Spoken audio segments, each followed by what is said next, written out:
Non, on a qu'un seul objectif, c'est de gagner ce combat.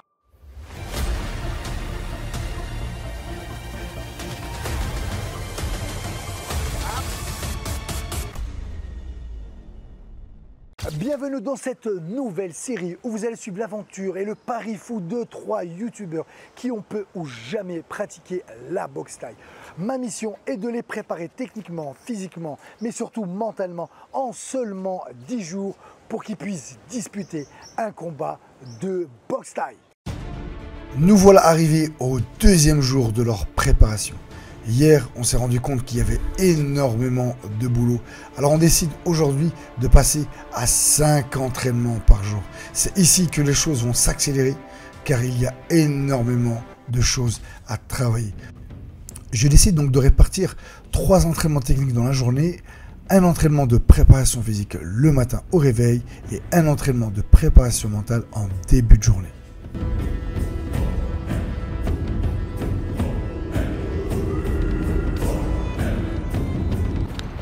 Là, je pense que maintenant ils ont pris la mesure de la chose, ils se rendent compte que c'est très difficile, que ça va être très dur. Mon objectif à moi, c'est pas de les préparer physiquement parce que c'est impossible en une semaine qu'ils soient prêts physiquement. Pour développer une qualité physique, il faut entre 4 et 6 semaines pour commencer vraiment bien à travailler. Donc vous pensez bien qu'en une semaine, c'est impossible. Par contre, je vais les pousser à bout, je vais faire en sorte que mentalement, ils supportent l'entraînement, que ce soit, voilà, qu'ils soient habitués à travailler, à se dépasser avec cette fatigue. Donc c'est une préparation mentale, ils vont en chier comme pas possible. Là maintenant il faut que je donne des automatismes. Là c'est que des automatismes, on répète les mêmes choses. Bam, bam, boum, boum, d'accord. Il faut vraiment vous intégrer dans votre shadow des blocages. Et après qui dit blocage, les ripostes. D'accord, riposte, blocage, et les enchaînements très simples. Voilà, verrou, bras tendus, la tête. Les yeux, les jambes. Si je suis là, ça passe. Là, ça passera pas. Les jambes. Boum. Avec des parties, donc là en boxe, dès qu'on a fini, ça bloque, ça arrive. Allez.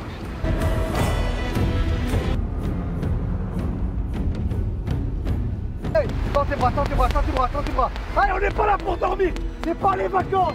On n'est pas venu pour s'amuser. On est venu pour combattre. On est venu pour faire un défi, pour relever un défi. Allez, on accélère un peu. On a qu'un seul objectif, c'est de gagner ce combat. C'est du sérieux, c'est pas un jeu. Là, on va monter sur règle, le mec, il est pas là pour s'amuser avec nous. Là, on y va, on donne tout ce qu'on a. Avec la fatigue du voyage, ils ont du mal à se mettre dedans. Voilà pourquoi vous m'entendez crier, hurler, pour les motiver, pour les booster, pour qu'ils donnent le meilleur d'eux-mêmes. On est à 5, 4, il faut aller jusqu'au blanc. 3, 2, 1.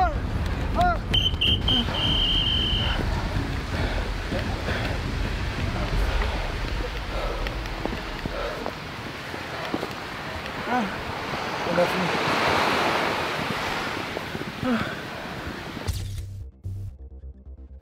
Après une bonne douche et un bon petit déjeuner, en route maintenant pour le camp d'entraînement et commencer le premier entraînement technique de la journée. Ok, après l'entraînement ce matin, on part en scout, il pleuvait. Ça glisse un peu, ça va Soso? Ouais, ça va, tranquille. Hein. J'écoute un sale bruit derrière Soso qui glisse. Moi je me retourne, je freine en même temps, je me retourne, je vois pas, je tape, je glisse aussi. Donc on s'est bien arraché un peu de partout. Première chute en scout, j'espère que ce sera la dernière surtout. Là, Pierre. Non, on va gérer ça, vas-y, je reviens. Bon, la méthode taille, il veut essayer de mettre de l'alcool dessus, ça va piquer un peu. Tu sais, il y a Fouad, il est parti chercher un désinfectant, viens, on attend. Sauveur, t'as trouvé des trucs? Ouais, j'ai mis un peu d'alcool déjà. Faut mieux que ça arrive maintenant que la veille du combat ou tu vois. Non, puis c'est des rafles. Moi ce qui me disait juste, faut pas juste que ça s'infecte. T'as pas pris des... Il faut se faire un mouchoir.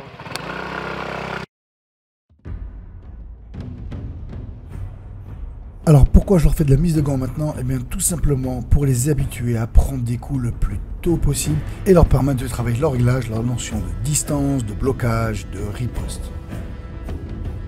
Voilà.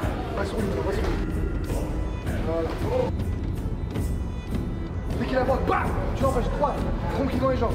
Plus haut la main, plus haut.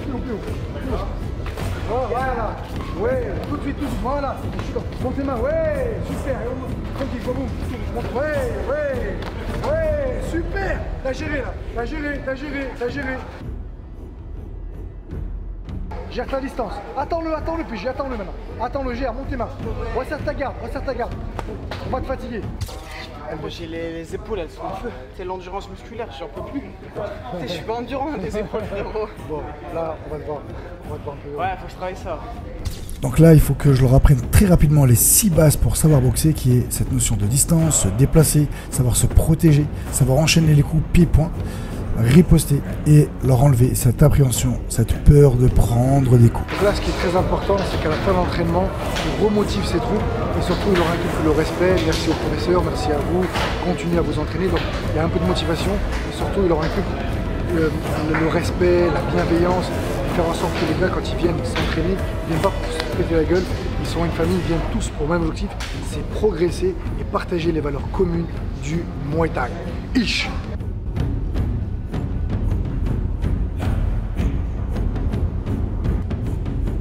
Donc là, mon idée à moi et ma stratégie, comme je vous l'ai dit, c'est qu'on n'a pas le temps de se préparer réellement physiquement. Tout va jouer sur notre mental. Quand le corps n'en peut plus, c'est l'esprit qui prend le relais. Et on l'a déjà vu plusieurs fois, il y a des gars qui sont super bien préparés, techniquement, physiquement, mais le jour du combat, ils se sont écroulés. Parce qu'ils n'ont pas géré quoi? Leur mental, le stress. À l'inverse, il y a des gens qui n'ont pas forcément un bon cardio, une bonne technique, mais les mecs, ils ont tout donné. Et leur mental leur a permis de gagner le combat. Donc pour moi, en fait, c'est le mental number one, et après le physique et la technique, ça vient après. Donc moi, je vais vous apprendre. J'ai 10 jours pour ça, c'est largement suffisant pour vous apprendre à gérer vos pensées négatives, votre stress, reprendre confiance en vous et surtout, le plus important, c'est d'apprendre à boxer relâché. Plus vous serez relâché le jour du combat, plus vous serez efficace. On va prendre votre temps et vous allez voir qu'aujourd'hui, je suis presque sûr aujourd'hui de réussir à vous faire doubler votre temps. C'est bon? Allez. Let's go. Selon toi, tu serais capable de faire combien de temps là? 50 secondes. 50 secondes, ok. 50 secondes, très bien.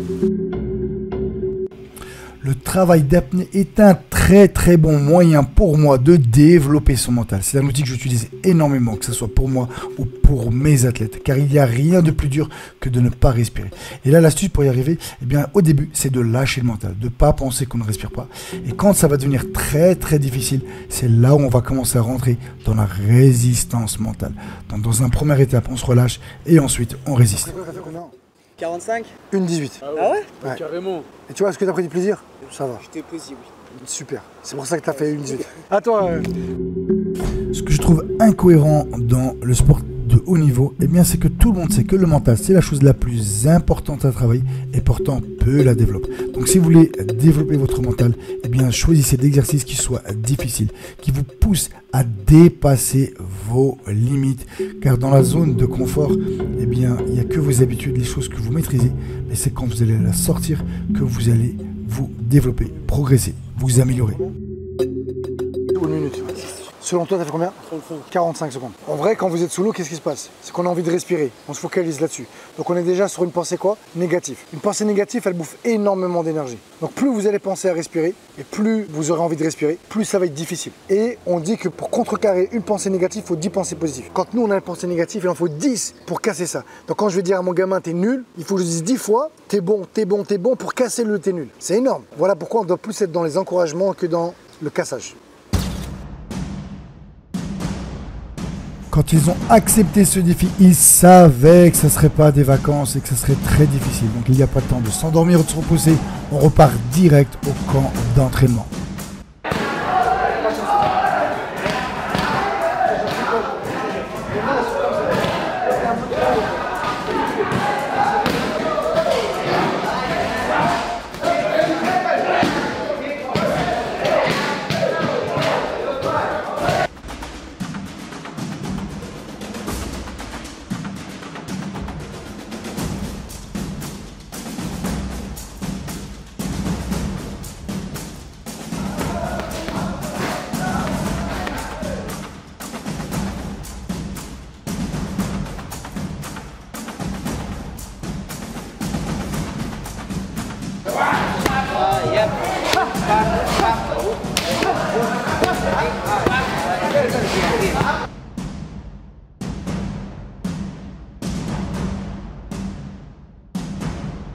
Non, je sais pas, c'est facilement parce que sur nous, la flexibilité, donc vous allez gagner en puissance.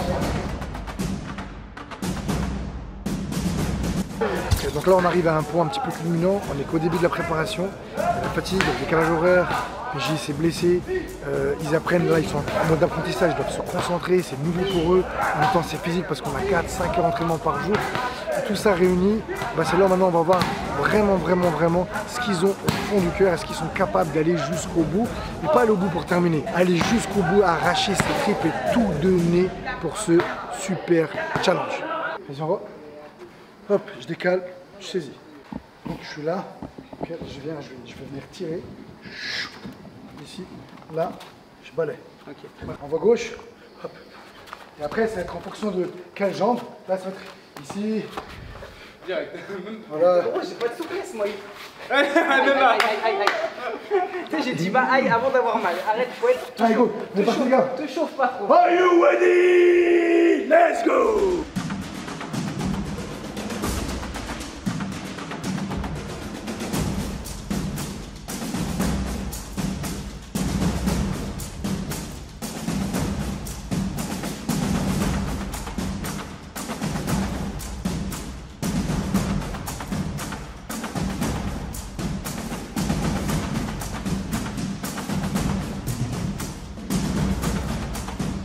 Ouais!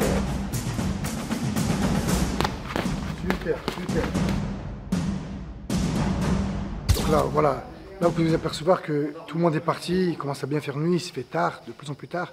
On s'est quand même levé à 6 heures pour faire le pré-entraînement. Mais quand on a un objectif, on doit mettre toute son énergie et tout ce qu'on a. Zidane, Ronaldo, je sais pas, Mike Tyson, on a aussi Conor McGregor en MMA. C'est des gens qui s'entraînent énormément, qui s'entraînent plus que la normale. Et c'est parce qu'ils s'entraînent plus que la normale qu'ils ont développé un mindset de champion, une condition physique de champion et une technique de champion.